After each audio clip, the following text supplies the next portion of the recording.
Hello बच्चों, मैं शशि चंद्रा आप सभी का अपने YouTube channel study with Chandra में स्वागत करती हूँ। बच्चों, जो 9th क्लास की हिंदी की वर्कशीट है, वर्कशीट नंबर 54, और इसकी डेट है 11 नवंबर 2020 और हिंदी विषय है इसका वाक ललद्यक पुनरावृत्ति। तो बच्चों, ये जो है आपका लेसन है, उसमें से ये गद्यांश जो पद्यांश है वो दिया गया है और ये कवयित्री का जीवन परिचय जो है वो दिया गया है यहाँ पर। तो आइए पहले जो कवयित्री हैं उनका जीवन परिचय पढ़ते हैं। कश्मीरी भाषा की लोकप्रिय संत कवयित्री ललद्यद का जन्म सन 1320 के लगभग कश्मीरी स्थित पामपोर के सिमपुरा गांव में हुआ था। उनके जीवन के बारे में प्रामाणिक जानकारी नहीं मिलती है। ललद्यद को ललवेश्वरी, लला, लल योगेश्वरी, ललारिफा आदि नामों से भी जाना जाता है। उनका देहांत सन 1391 के आसपास माना जाता है। ललद्यद की काव्य शैली को वाक कहा जाता है। जिस तरह हिंदी में कबीर के दोहे, मीरा के पद, तुलसी की चौपाई और रसखान के सवैये प्रसिद्ध हैं, उसी तरह ललद्यद के वाक प्रसिद्ध हैं। अपने वाकों के जरिए उन्होंने जाति और धर्म की संकीर्णताओं से ऊपर उठकर भक्ति के ऐसे रास्ते पर चलने पर जोर दिया जिसका जुड़ाव जीवन में हो, अर्थात जीवन से हो। उन्होंने धार्मिक आडंबरों का विरोध किया और प्रेम को सबसे बड़ा मूल्य बताया।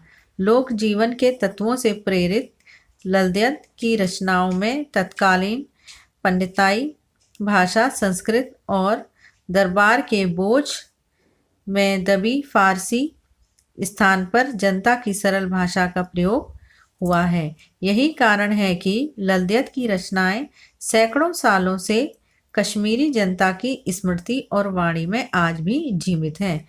अर्थात जो ललद्यद की रचनाएं हैं उन्हें आज भी कश्मीर की जो जनता है, जो वहाँ के रहने वाले लोग हैं, आज भी याद करते हैं और उनको अपनी वाणी में गाते हैं या सुनते सुनाते हैं। वे आधुनिक कश्मीरी भाषा का प्रमुख स्तंभ मानी जाती हैं। तो बच्चों, ये था इनका जीवन परिचय। अब पढ़ते हैं वाक 1।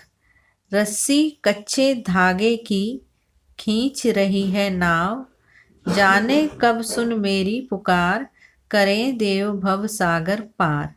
पानी टपके कच्चे सकोरे, व्यर्थ प्रयास हो रहे मेरे, जो मैं उठती रह हूँ, घर जाने की चाह घेरे।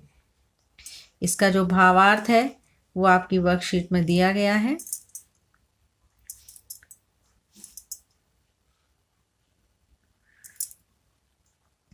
कवयित्री ने इन पंक्तियों में अपने इंतजार और प्रयास का वर्णन किया है कि कब उनका मिलन परमात्मा से हो पाएगा। जिस तरह कच्चे घड़े से पानी टपक टपक कर कम होता जाता है, उसी तरह कवयित्री का जीवन भी कम होता जा रहा है। इसी वजह से व्याकुल होती जा रही है कौन? कवयित्री, कि कब ईश्वर उनकी पुकार सुनेंगे और इस संसार रूपी भव सागर से उनका बेड़ा पार लगाएंगे।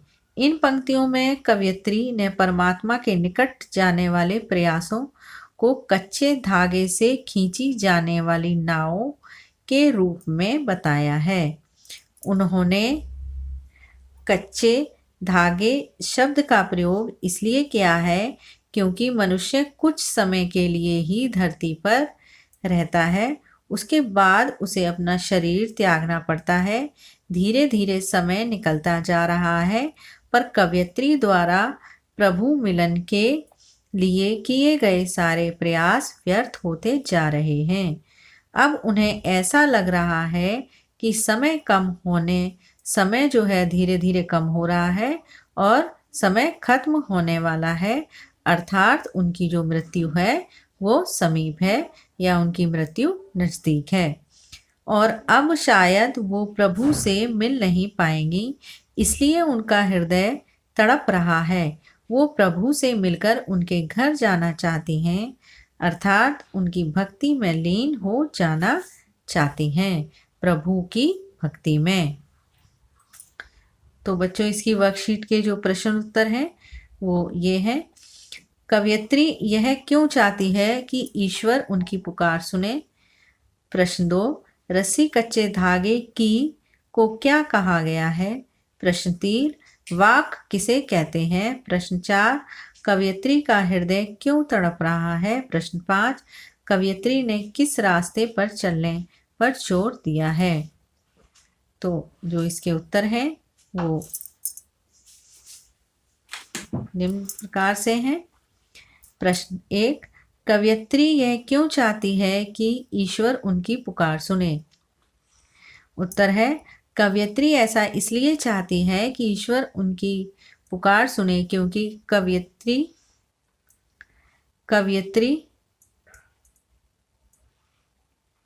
ये बच्चों ऐसे लिखेंगे, कवयित्री का जीवन दिन प्रतिदिन कम होता जा रहा है और उसकी व्याकुलता बढ़ती जा रही है। वह इस संसार रूपी सागर से अपना बेड़ा पार होने के लिए ईश्वर से प्रार्थना कर रही है। प्रश्न 2, रस्सी कच्चे धागे की को क्या कहा गया है? उत्तर, रस्सी कच्चे धागे की को प्राणवायु या सांस बताया गया है। प्रश्न 3 है, वाक किसे कहते हैं? इसका उत्तर देखिए, वाक शब्द से तात्पर्य वाणी से है, जो 4 पंक्तियों में लिखी जाती है। यह कश्मीरी भाषा की एक शैली है। प्रश्न 4, कवयित्री का हृदय क्यों तड़प रहा है? उत्तर है, कवयित्री का हृदय इसलिए तड़प रहा है क्योंकि उन्हें लग रहा है कि